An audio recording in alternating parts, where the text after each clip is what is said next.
When my father was in college, he got a B on a paper. It was his first one. A straight A student to that point, he was surprised, even offended. He made an appointment to meet with the professor to find out what had gone wrong. When he met with the professor told him that if he were being honest, the paper could have gone either way. It could have been an A, it could have been a B, and the professor had to make a choice.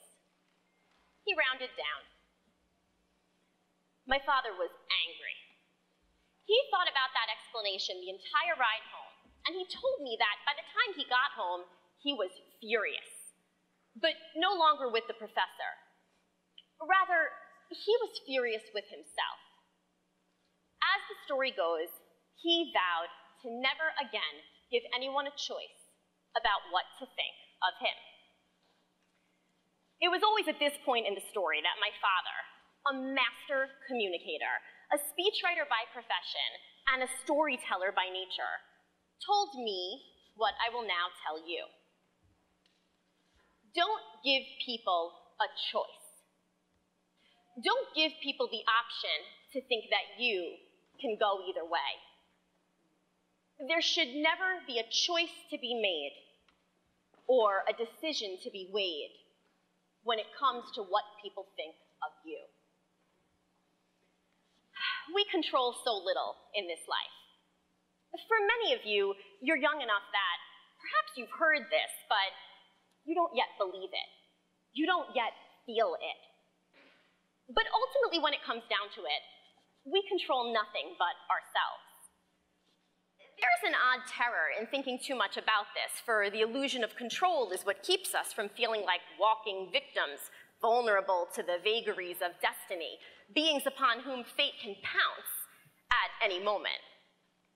It's easier to not let ourselves think too much about this. And for the first 18 years of my life, I didn't think about it at all. My life was predictable. I viewed the world as a just system of cause and effect, a system in which I made choices and expected outcomes followed. All evidence seemingly supported this belief. When I was 9, I got a pogo stick for my birthday, and I impetuously decided to train myself to master it.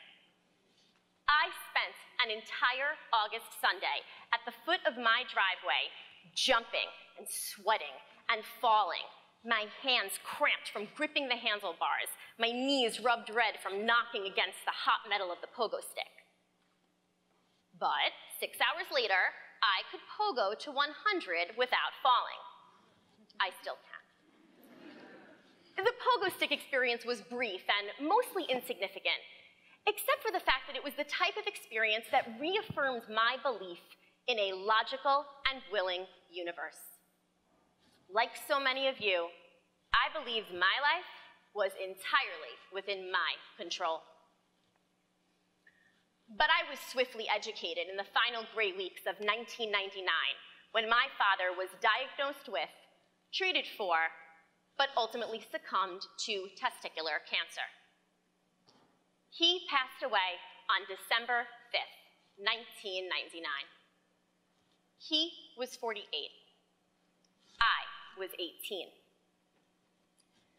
This was not how 1999 was supposed to go for me.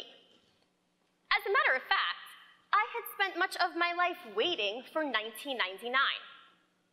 Born in 1981, I had missed my ideal teen decade by a mere 10 years.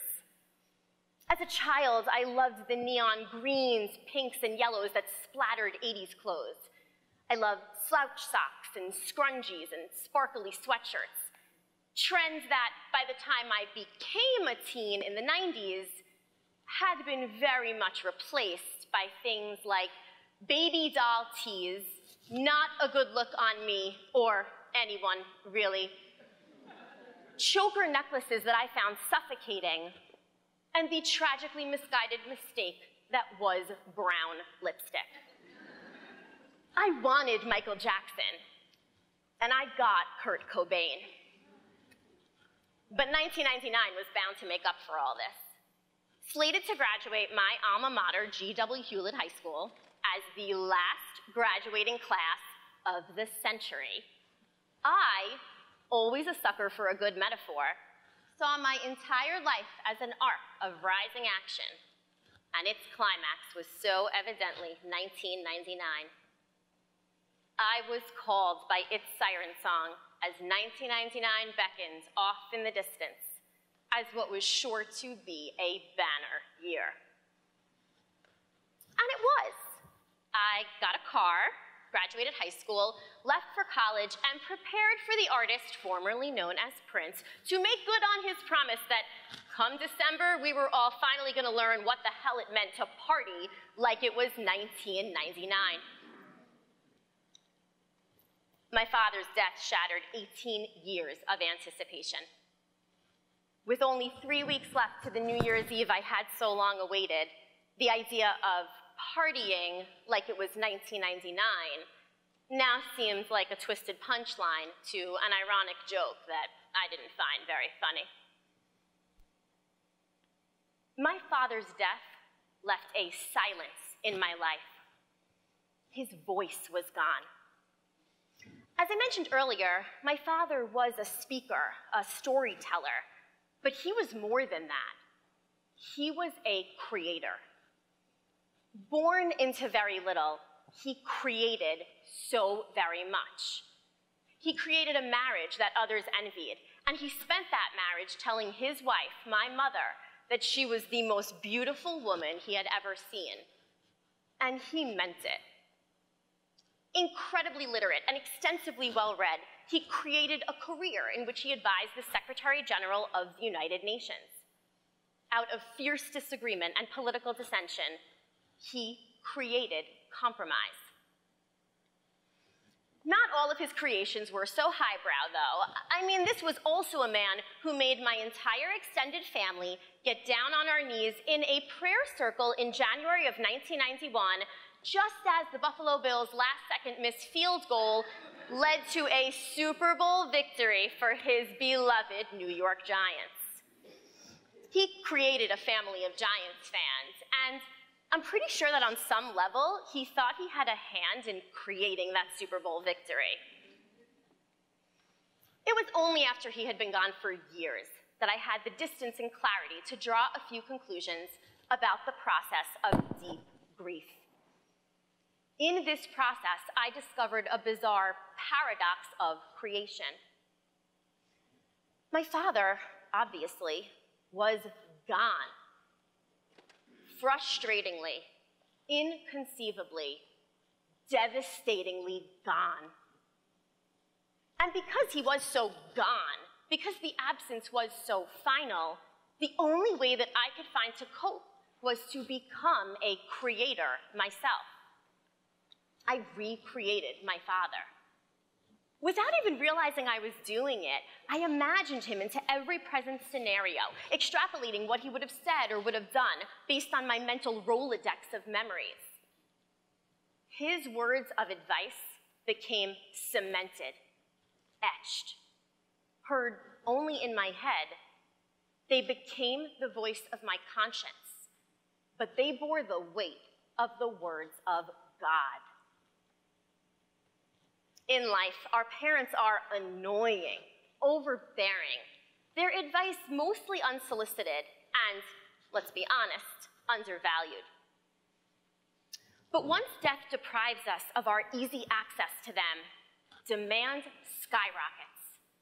And suddenly their words against which we armored ourselves, take on massive, grandiose currency.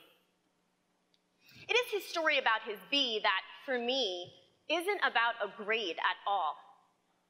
It is a story about creation and the power he assumed in creating his identity, an identity that dictated the man that he was for the rest of his brief life. He told me the story so many times. When he was alive, I'd half listen. I had no time for moral adages, and besides, I was a teenager, I already knew everything.